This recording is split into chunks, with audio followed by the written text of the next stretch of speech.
Welcome to Joydebpur Gazipur.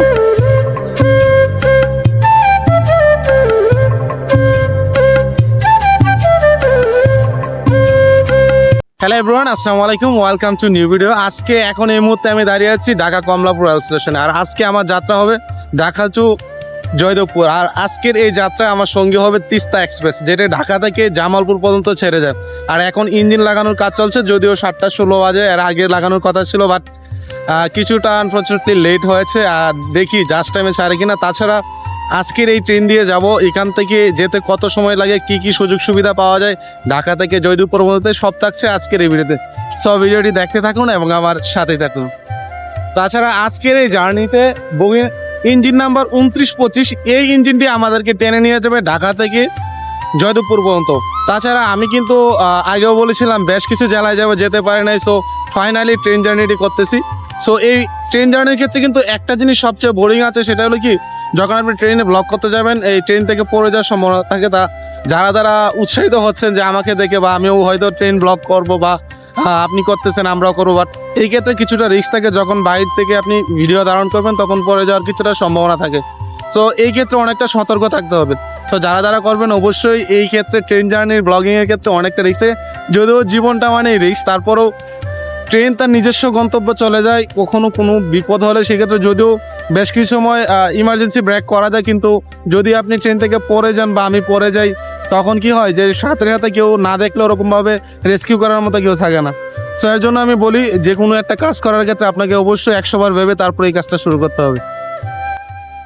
স্টেশনে পৌঁছেছিলাম প্রায় 1 ঘন্টা আগে। এসে দেখি পুরো ফাঁকা পড়ে আছে ট্রেন, জাস্ট লাইনে দিয়েছে, 2 নম্বর প্ল্যাটফর্মে দাঁড়িয়েছে। এখন যে জায়গাটা দেখাচ্ছে এটা হলো সুবন চেয়ার। এখানে মূল্য মাত্র 50 টাকা। তাছাড়া আমি এখন যে কম্পার্টমেন্টে উঠবো এটা 105 টাকা এসি কম্পার্টমেন্ট, যেখানে আপনি কমলাপুর থেকে যেতে পারবেন জয়দেবপুর পর্যন্ত। তাছাড়া এই ট্রেনটি কিন্তু 7:30 যেহেতু অনেকটাই ফাঁকা পাওয়া যায়। আমি এর আগেও একবার গিয়েছিলাম। এখন যেটা দেখতে পাচ্ছেন এটা হলো এসি কম্পার্টমেন্ট, 105 টাকা আমি টিকিটটা কেটেছি। অলরেডি আমাদের এই ট্রেনটি 10 মিনিট দেরিতে ছেড়েছে ঢাকা কমলাপুর থেকে। এখন আমরা যাত্রা শুরু করলাম সেই জয়দেবপুরের থেকে। অলরেডি আমাদের এই ট্রেনটি 10 মিনিট দেরিতে ছেড়েছে ঢাকা কমলাপুর থেকে। চলেন যেতে যেতে আজকের এই যাত্রাটি উপভোগ করি। তাছাড়া ট্রেন যাত্রার ক্ষেত্রে কিন্তু একটা জিনিস কি, অনেক দেশে অনেক সময়গুলো মেনটেন করে, কিন্তু আমাদের দেশের ক্ষেত্রে একটু ভিন্নতা আছে। যেমন আজকের এই ট্রেনটি অলরেডি 10 মিনিট দেরিতে ছেড়েছে। চলুন যেতে যেতে আরো অনেক কিছু বলবো। আর একটা বিষয় কি, অনেকে আমাকে বলেন যে ভাই আপনি ট্রেন দিয়ে ঘুরেন, আমিও ট্রেন ব্লগিং করব। অনেকে আমার কাছ থেকে মতামত চান। তবে একটা জিনিস কি জানেন, এই ট্রেন জার্নির ক্ষেত্রে আগেও বলেছি অনেকটা ঝুঁকি থাকে। যখন আপনি এইভাবে ভিডিও ধারণ করবেন, তখন এখান থেকে পড়ে যাওয়ার সম্ভাবনা থাকে। সো এই ক্ষেত্রগুলো যদি আপনি সবকিছু এড়িয়ে চলতে পারেন, সেই ক্ষেত্রে আপনার জন্য হতে পারে এই ট্রেন জার্নি।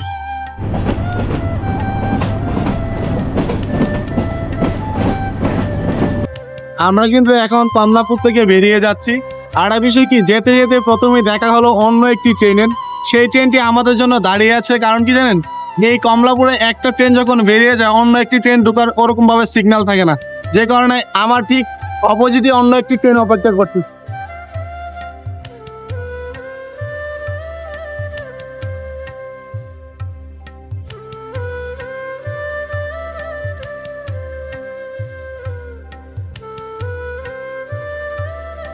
এখন আমরা সেই ঐতিহাসিক খিলগাঁও রেলগেট পার হচ্ছি, যেখানে প্রায় আমরা দেখি অনেক অ্যাক্সিডেন্ট হয়। কারণ এই জায়গাটা অনেকটাই ঝুঁকিপূর্ণ, কারণ জনসাধারণ এই জায়গা দিয়ে সবচেয়ে বেশি পার হয়ে থাকে। আর ট্রেন যখন যায় তখন অ্যাক্সিডেন্টটা কেন বেশি হয়, এই বিষয়ে বৈজ্ঞানিক একটা ব্যাখ্যা আছে। এই ব্যাখ্যাটা আমি একদিন দিব আপনাদের। আমরা এখন এই মুহূর্তে আছি তেজগাঁও। আমরা তেজগাঁও স্টেশন অতিক্রম করতেছি। আর তেজগাঁও আসলে একটা ভিন্ন চিত্র দেখা যায় কি জানেন, যখন আপনি রেল লাইনের পাশ দিয়ে তাকাবেন, দেখবেন অবাধে কিছু মানুষ মাদক সেবন করছে। আসলে এই বিষয়গুলো নিয়ে আমাদেরও কিছু বলার থাকে না, বা যারা প্রশাসন আছে তারাও যতটুকু পারে চেষ্টা করে এগুলা রোধ করার জন্য। বাট তারপরে কি হবে, দেখবেন অ্যাভেলেবেল অহরহ এই কাজগুলো হচ্ছে। একটু দেখানোর চেষ্টা করি।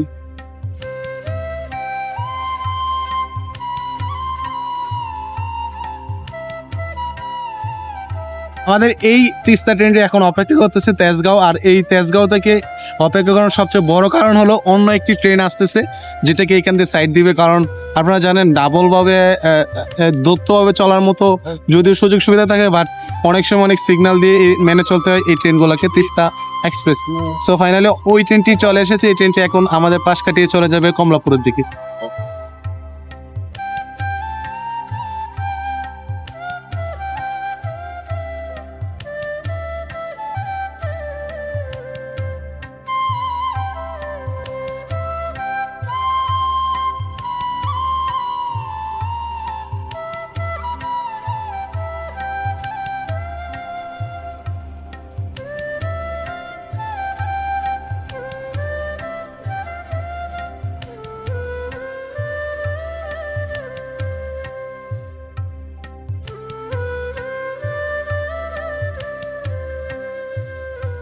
সো ফাইনালি আমরা চলে এসেছি ঢাকা বিমানবন্দরে। তো এখন প্রবেশ করছি ট্রেনটি ঢাকা বিমানবন্দরে।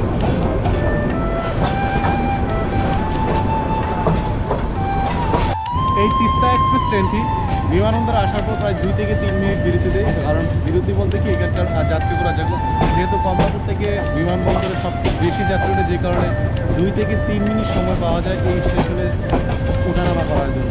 আর এখন আমরা প্রবেশ করছি, এখন আমরা বিমানবন্দর থেকে ছেড়ে যাচ্ছি সামনের দিকে।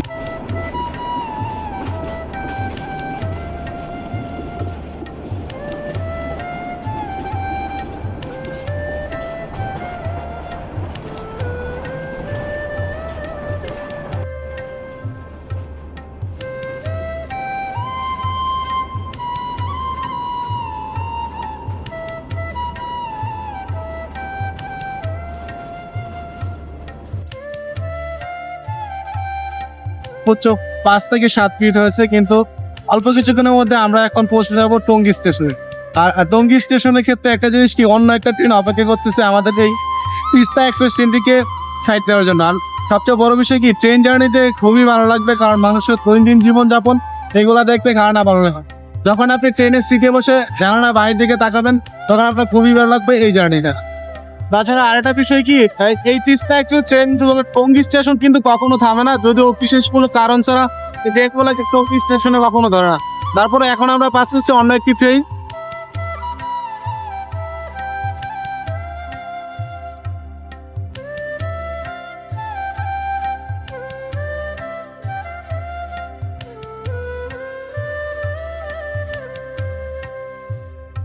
আসলে একটা বিষয় কি, যখন সকালবেলা কোন বিশেষ করে ঢাকা থেকে আপনি যখন গাজীপুর বা নরসিংদী অন্য কোনো দিয়ে যাবেন, তখন দেখবেন কি অ্যাভেলেবেল আপনি অন্য ট্রেনগুলোকে সাইড দিচ্ছে বা আপনার ট্রেন দাঁড়িয়ে আছে অন্য ট্রেনগুলোকে সাইড দেওয়ার জন্য।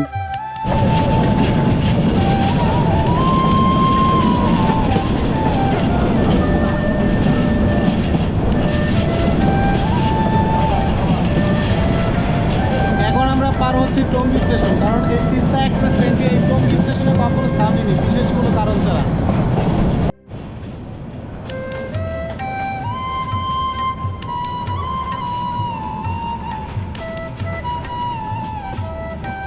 আরেকটা বিষয় অবশ্যই আপনাকে মাথায় রাখতে হবে, যখন আপনি টঙ্গী পার হবেন, বিশেষ করে টঙ্গী, এই টঙ্গী স্টেশনের আশেপাশে কিন্তু যদি আপনি মোবাইল ফোন জানানোর পাশাপাশি রাখেন, তাহলে তো যে কোনো সময় হারিয়ে যেতে পারে আপনার ফোন। সেই ক্ষেত্রে আপনাকে অবশ্যই সজাগ থাকতে হবে, কারণ ট্রেন জার্নির ক্ষেত্রে এই জিনিসটা খুবই, কারণ আপনি কোথাও যাচ্ছেন, হঠাৎ করে আপনার ফোনটা যদি নিয়ে যায়, সেক্ষেত্রে আপনার অনেকটাই অসুবিধা হতে পারে এই যাত্রায়। এখন আমরা যে জায়গাটা পার হচ্ছে, এটার পাশ দিয়ে কিন্তু অন্য একটা লাইন আছে ট্রেনের, সেটা চলে গিয়েছে কোথায় যেন নরসিংদী কিশোরগঞ্জ, আর ডান পাশে এটা চলে গিয়েছে, আর বাম পাশে চলে গিয়েছে নীলফামারীর রাজশাহীর দিকে দুটো লেন। মোট এখানে 3টা লেন একত্রিত হয়েছে। এখন আমরা প্রবেশ করছি জয়দেবপুরের দিকে, আস্তে আস্তে চলে যাচ্ছি। আর ওয়েলকাম টু জয়দেবপুর। যারা এই জয়দেবপুর ভ্রমণ করতে চান, যেতে যেতে অনেক কিছুই দেখবেন। সবচেয়ে যে জিনিসটা চোখে পাবে, সবুজের সমারোহ। গাজীপুর মানেই সবুজ, কারণ গাজীপুরের সবচেয়ে বড় ভাওয়াল বন আছে, এটাও আপনি উপভোগ করতে পারেন এই ট্রেন জার্নি দিয়ে। জয়দেবপুর নেমে ওখান থেকে চলে যেতে পারেন সেই ভাওয়ালগড় দেখার জন্য।